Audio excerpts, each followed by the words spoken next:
안녕하세요. 커피앤톡입니다. 오늘도 와주셔서 감사드리고요. 바로 사연 읽어보겠습니다.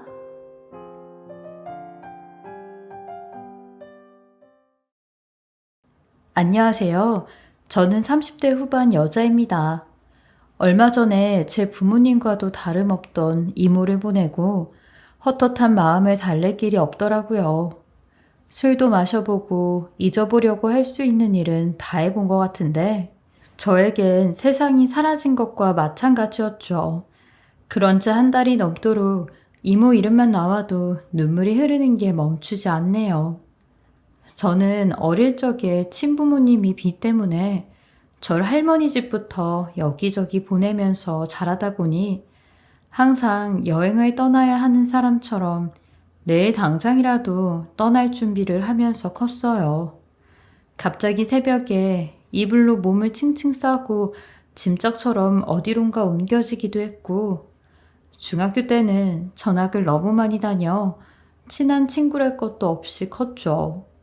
늘 이럴 거면 왜 나왔지 하는 생각만 계속했던 것 같아요.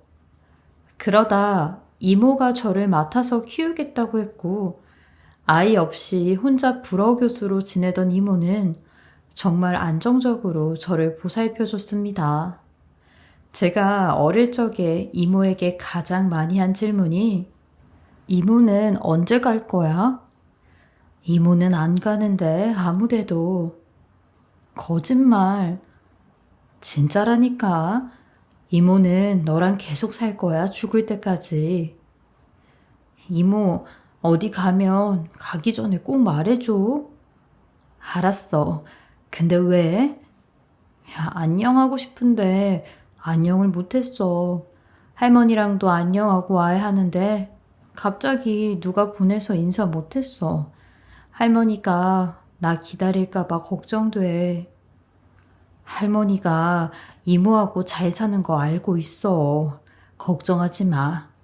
나중에 우리 할머니한테 한번 꼭 가자. 알았지? 이모하고 떨어지기가 무서워서 자면서도 이모 옷자락을 꽉 붙들고 잤다고 하더라고요. 그런 제 모습을 보면서 항상 가슴 아파했던 이모는 유일하게 자신과 했던 약속 중 하나가 죽는 날까지 절 책임지겠다는 약속이었다고 해요. 이모 품에서 잠들고 울던 날이 참 많아서 저는 누구보다 이모의 옷에서 나는 최치를 느끼며 안도감이 드는 것 같았죠. 제 결혼식 날에도 엄마 자리에 앉아 펑펑 울던 사람이었고 모든 일을 나눌 수 있는 유일한 존재였어요. 이모를 엄마로 느끼기는 다르지 않냐고도 하는데 저는 이모가 엄마였고 아빠였고 친구이기도 했으니까요. 가끔 이모는 저에게 그런 말도 묻곤 했죠. 엄마 보고 싶거나 궁금하면 언제든지 얘기해. 하나도 안 궁금한데 나는? 그래도 이모는 네가 엄마를 언젠간 만나면 좋겠는데. 아직은 이모가 내 엄마야. 나중에 마음 바뀌면 말할게. 그 말은 진심이었어요. 제가 딸이라고 생각을 했었더라면 그래도 한 번은 사는 거 보러 오지 않았을까 싶었거든요. 엄마도 저를 만나면 안 좋은 기억이 떠오를 것 같다고 생각해서 평생 보지 않고 사는 편이 낫단 생각이 들었죠. 다행히 교수로 일하는 이모 덕에 열심히 공부에도 집중할 수 있었고 원하는 과에 들어가서 제가 꿈꾸던 직장까지 순탄하게 살 수 있었어요. 공부하고 싶던 분야로 진로를 준비하면서 이모의 지원, 안정감 있는 환경, 책상과 침대가 있는 방, 그 모든 것들이 감사하게 느껴지더라고요. 그렇게 좋은 직장에서 남자를 만나 결혼까지 하게 되었고, 항상 마음속에 이모에게 은혜를 갚고 싶다는 생각뿐이었죠. 그래서 결혼하기 전부터 제 남편에게도 입버릇처럼 우리 이모한테 점수 따야 돼? 나는 이모가 싫다고 하면 결혼도 안 할 거야. 알았어. 내가 이모님 마음에 쏙 들게 할게. 결혼하고도 잘해야지. 그건 1번으로 지켜. 그렇게 남편에게도 엄포를 놓듯 이야기했는데 결혼 후에 몇 년이 지나니 남편도 제가 이모를 끔찍이 생각하는 걸 보면서 조금 과하다고 느끼는 눈치더라고요. 같이 외식을 하다가 맛있는 걸 먹으면 맛있어. 우리 이모가 좋아하는 맛이다. 포장해 가야지. 포장해서 간다고? 이모 혼자라서 밥도 잘 안 챙겨 먹더라고. 어제도 갔다 오지 않았어? 그게 왜? 아니, 가끔 보면 당신 너무 과할 때가 있다니까. 자기는 안 그래? 좋은 것 보고 맛있는 거 먹으면 당연히 가족 생각나잖아. 나한텐 이모가 그런 것뿐인데 왜? 결혼 전에 점수 따겠다고 했던 건 이해가 가는데 솔직히 결혼한 지 벌써 몇 년인데 이렇게까지 하는지 모르겠다. 솔직히 부담스러울 때도 있어 나는. 남편은 저에게 이모와 만나는 것 자체도 부담스럽단 말을 하더라고요. 그러면서 저도 슬슬 눈치를 보게 되다 보니 몰래 친정에 들르는 사람처럼 이모에게 가는 날이 많았죠. 그리고 남편은 점점 더 본색을 드러내며 이모와 제 사이를 갈라놓는 이야기를 하기 시작하더라고요. 교수 되면 얼마씩이나 벌어? 왜 갑자기? 아니, 이모 잘 산다면서. 혼자 사시는 데는 큰 문제 없을 정도지. 근데 나중에 무슨 장학재단 같은 거 세우는데 기부하고 떠나시는 거 아니야? 모르지. 그건 이모 선택이니까. 아니, 당신은 그렇게 잘하는데 정작 이모는 콩고물 하나 주는 게 없잖아. 솔직히 그 정도 급이면 차라도 한 대 사줘도 충분한데 그런 거 보면 이모는 이모야. 나 지금까지 먹고 입히고 키워준 사람이야. 내가 해줘도 부족한데 속 보이게 받을 생각을 해? 그러니까 결국 이모인 거지. 딸이면 똥 차물고 오는데 좋은 외제차 한 대 뽑아주고도 남지. 왜 자꾸 그런 걸 바래? 지금껏 받은 게 얼만데 당신은 어머니한테 그런 것까지 계산하면서 살아? 우리 엄만 당연히 능력 있으면 해줬을걸? 속 보여. 적당히 해. 남편이 매일 이모의 재정적인 것들을 체크하는 것이 내심 불편하더라고요. 심지어 때가 되면 이모에게 차라도 한 대 빼달라는 염치 없는 요구를 하라는 이야기까지 하더군요. 엄마가 아닌 이모니까 저에게 그만큼 한다는 이야기를 들을 때마다 계속 열을 내는 절 보면서 더는 남편하고 이 이야기를 나누면 안 되겠다 생각했죠. 그래서 이모 이야기는 점점 더 피하게 된 것 같아요. 혼자 이모를 만나고 와서 말없이 지내는 편이 훨씬 더 낫다고 판단하게 됐죠. 그리고 얼마 뒤 이모가 밝은 목소리로 저에게 전화 와서 병원에 있는데 잠깐 와줄래? 병원? 이모 어디 아파? 응, 조금 문제가 생겼어.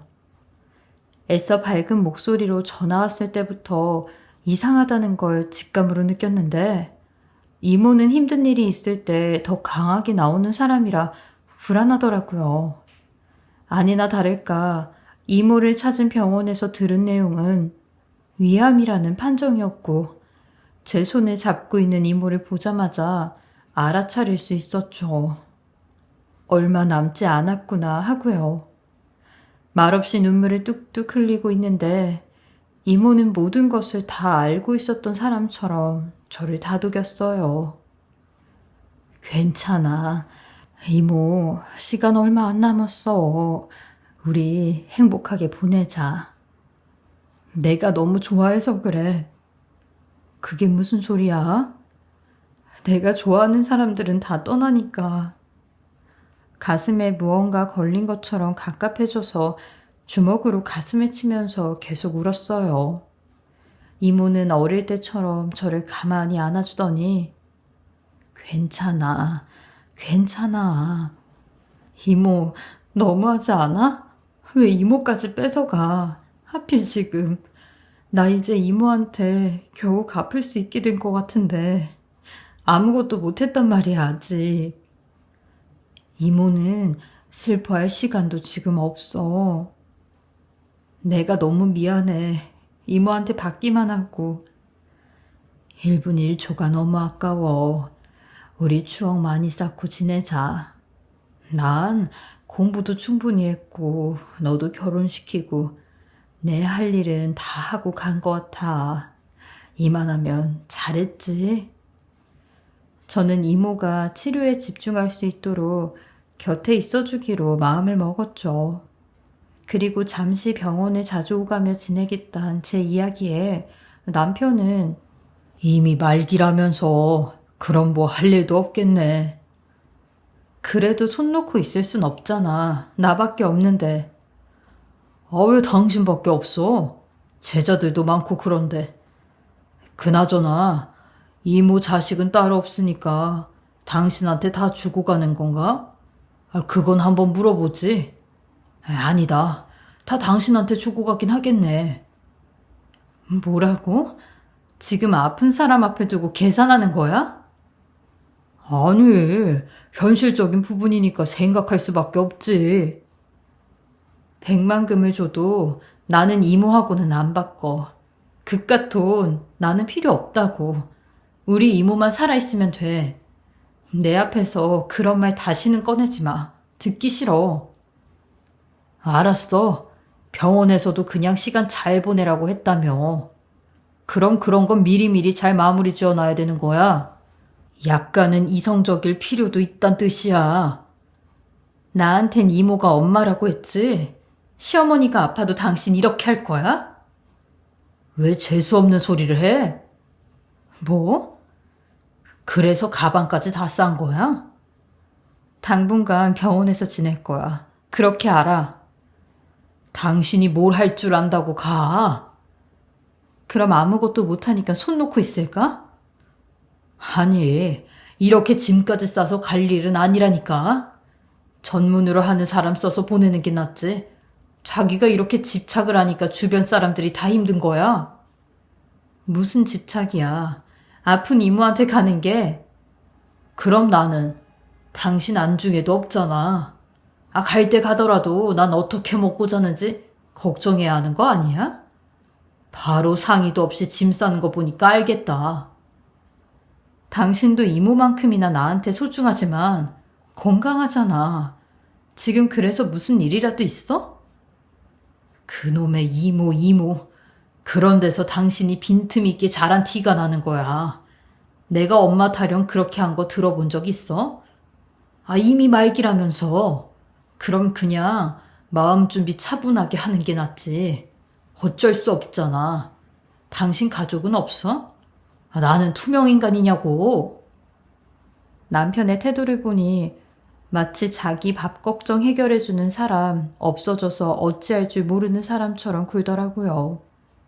가족인 남편이라면 제가 이모에 대한 마음을 잘 알 텐데 유산을 먼저 생각하는 것도 괘씸했지만 이제 더는 손 쓸 수 없단 말로 정리를 쉽게 해버리는 태도에 화가 치밀더라고요.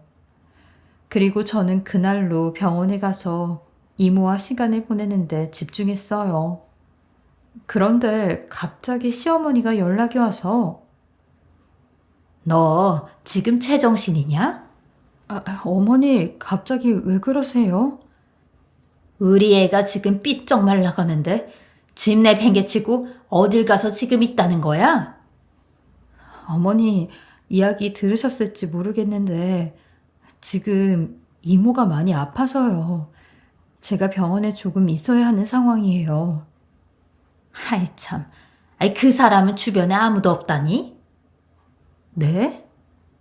아니, 그 나이에 아무도 주변에 없냐고. 잘 나가는 교수라 하더니만 아무짝에도 쓸모없이 공부만 했나? 넌 그래서 지금 할 일 안 하고 거기가 있는 게 잘한 짓이야? 감히 시어머니 앞에서 집 나갔단 소리를 당당하게도 안 해. 어머니 아프시면 남편이 가 있는 거하고 똑같아요.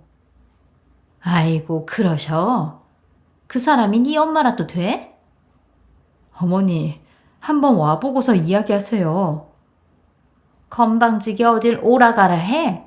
멀쩡한 가정을 내팽개치고 어딜 가?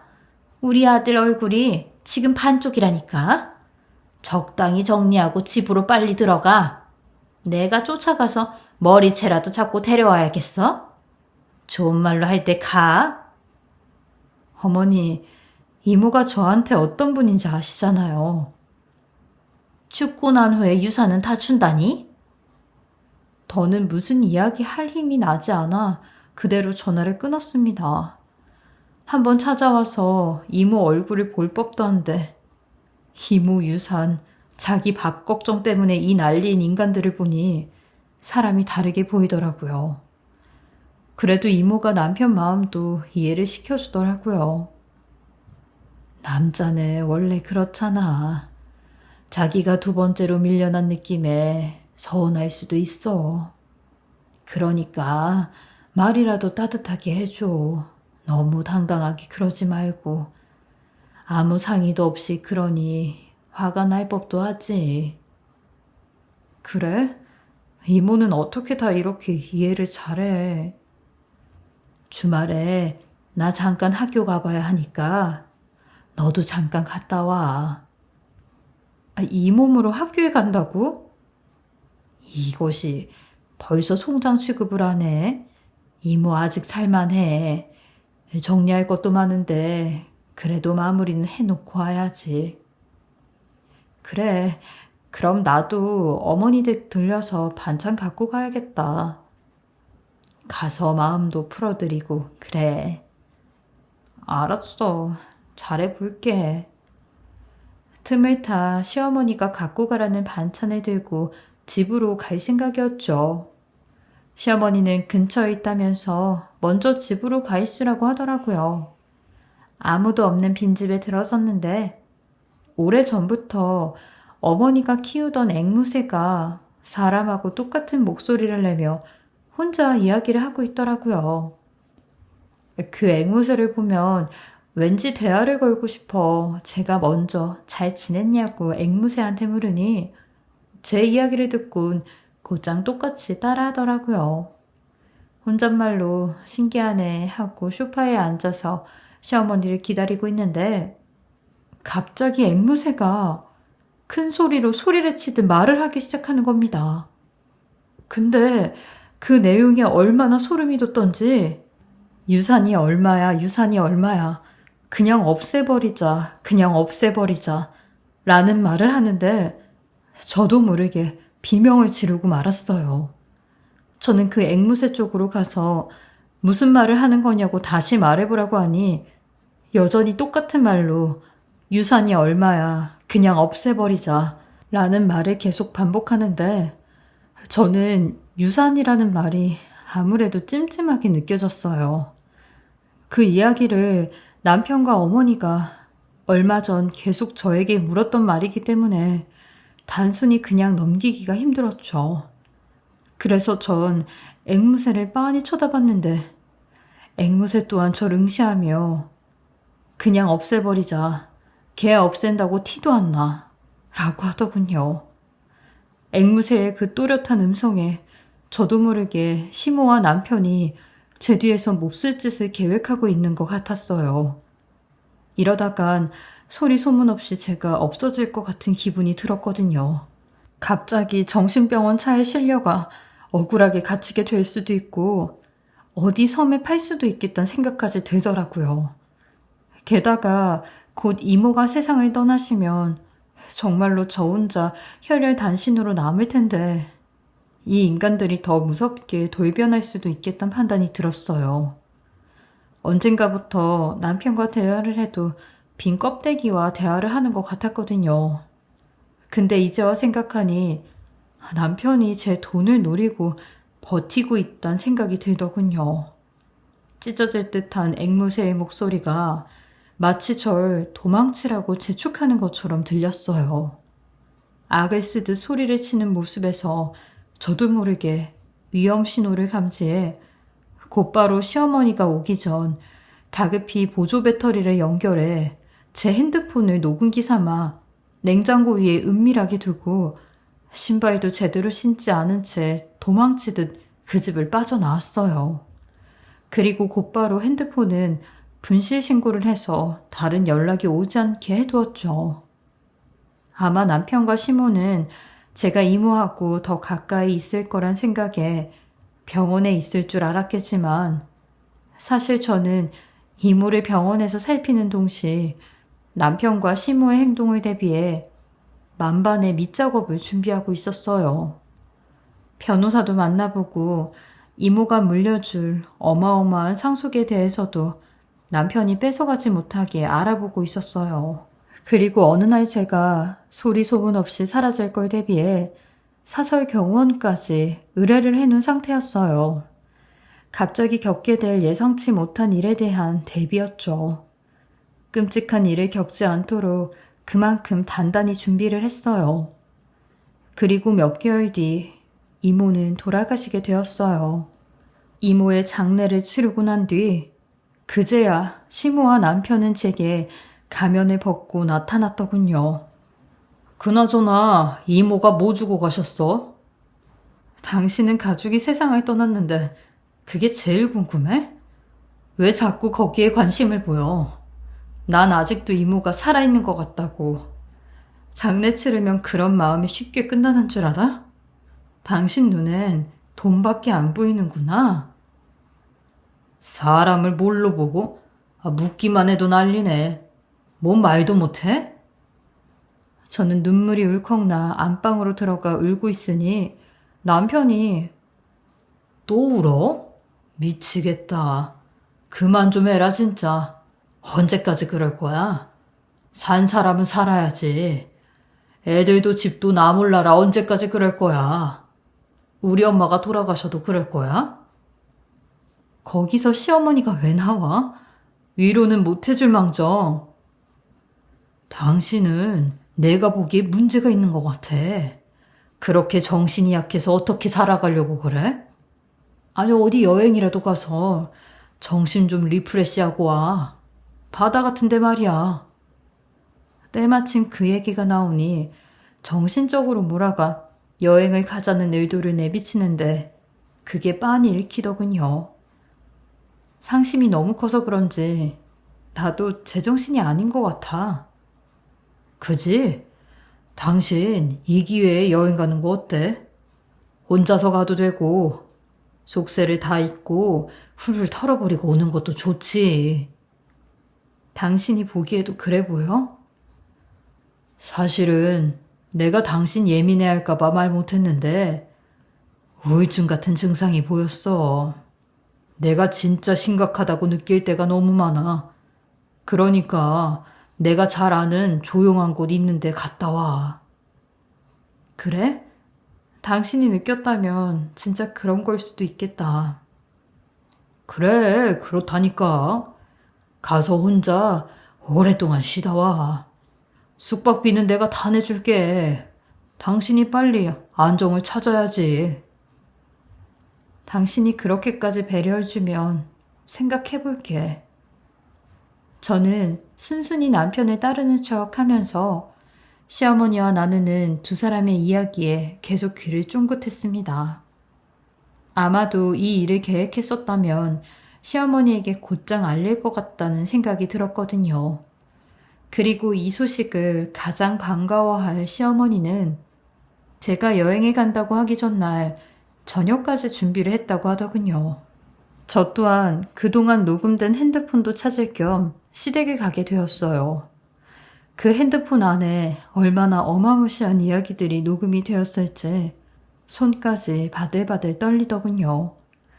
그렇게 시댁에 가니 시모는 마지막으로 절 맞이하는 것처럼 아주 환한 미소를 지으며 예, 잘 결정했다 정말. 어머니가 절 배려해 주시니 가능한 거죠. 감사합니다.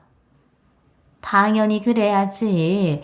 우리 며느리 마음이 편해져야지 사는 것도 편하다. 집 걱정이랑 애들 걱정은 하지 말고 푹 쉬다가 와라. 어머니가 있어 너무 든든하네요. 저는 마음에도 없는 소리를 하고 가만히 앉아 밥을 먹고 있었습니다. 그런데 갑자기 누군가 문을 부술 듯 쾅쾅대더니 이내 건장한 남자 한 명이 들이닥치기 시작하는 겁니다. 그리곤 다짜고짜 저를 잡아가려고 하는 게 아니겠어요? 근데 다행히 여길 오기 전 사설업체 경호원과 따로 동행을 한 상태라 그 사람들이 올 때까지 시간을 끌면 될 것 같았어요. 저는 미친 듯이 손에 잡히는 대로 가구를 붙잡고 그 남자의 팔을 이빨로 물고 살려달라고 소리를 지르기 시작했어요. 역시나 시모와 남편놈, 이 두 사람은 이미 예상을 하고 있었는지 당황도 안 하더군요.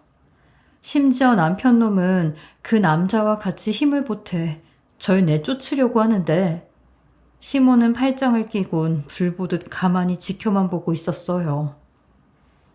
네가 이렇게 발버둥 쳐봤자 어차피 끝이야. 이렇게 시간만 끌어봤자 네가 더 험한 꼴 당한다니까. 그리곤 곧이어 저와 동행을 했던 경호원 둘이 밖에서 기다리다 시댁으로 들이닥쳤고 이 상황을 깔끔하게 정리해 주었어요. 그리고 경찰까지 오게 되었죠. 모든 것이 준비되어 있던 저는 재빨리 경찰 뒤에 숨어 제가 시댁에 오기 전부터 촬영한 동영상을 다 보여주었고 냉장고 위에 숨겨둔 배터리 다 나간 제 핸드폰까지 챙겨 그 안에 녹음된 내용까지 전부 다 들려주게 되었어요. 역시나 그 안에는 처음부터 어마어마한 이야기가 녹음돼 있었고 저는 이 모든 걸 증거로 그 둘을 바로 연행해 가게 하였어요. 그 둘은 끝까지 말도 안 된다며 억울함을 호소했고 저는 그 둘에게 억울한 건 재판장에서 밝히라고 소리를 질렀어요. 이모가 나한테 뭘 남겨주고 갔는지 지금 그것 때문에 이러는 거 아니냐고 난리를 쳤죠. 그렇게 저는 그동안 모아둔 이들의 계획이 담긴 녹음기부터 영상까지 싹 다 경찰에 제출해 고소를 하였어요. 그리고 이혼소송도 같이 진행을 하였죠. 이혼소송은 생각보다 빨리 끝나게 되었는데 남편 측 변호사가 불리한 조건이라고 남편에게 이야기를 했는지 쉽게 인정을 하고 양육권과 재산 분할을 하였어요. 그리고 아주 다행인 건 이모가 제게 상속해준 재산은 분할의 대상이 안 돼 남편놈은 이모가 제게 물려준 재산은 1원 한 푼도 못 가져가게 되었는데 상속받은 시기가 최근 1년 이내여서 분할의 대상에서는 제외가 되었어요. 그리고 절 감금하려고 했던 부분에 대해선 미수였지만 감금죄 자체가 굉장히 중한 형이라 시모와 남편 그리고 그 남자는 처벌을 받게 되었어요. 남편과 시모는 저에게 싹싹 빌면서 가명을 바라는 듯 살려달라 애원을 했지만 저는 쳐다도 보지 않았어요. 만약 제가 그들의 계획을 모르고 있다가 끔찍한 일을 당했더라면 지금쯤 나는 어디에 있었을까 하는 생각에 사람 취급도 하지 않았죠. 이 인간들은 제가 아닌 제가 가진 돈의 마음이 있다는 걸 알기에 저도 좀처럼 흔들리질 않았어요. 남편이 타인보다 더한 괴물의 탈을 가리고 살았던 인간이었고 이런 인간과 근 10년을 함께했다니 아직까지도 충격이 가시질 않아요. 생전에 이모가 저에게 알려준 것이 하나 있는데 사람은 위기에서 가장 빛나게 보인다고 삶의 위기를 함께 넘어보면 안다고 하던 의미를 이 일을 겪고 나서 더 잘 알게 되었어요. 어쩌면 이모가 제게 물려준 건 사람을 제대로 볼 줄 아는 방법이었는지도 모르겠네요. 저 또한 이모가 남긴 이 귀중한 유산을 단순히 돈이 아닌 가치로 여기며 아이와 함께 열심히 살아가려고 합니다. 지금까지 저의 긴 글 들어주셔서 감사하고요. 여러분들에게도 늘 복된 날들이 가득하시길 바라겠습니다. 건강하세요. 지금까지 커피앤톡이었습니다. 오늘도 끝까지 함께 해주셔서 감사하고요. 저는 다음 영상으로 또 찾아뵙겠습니다.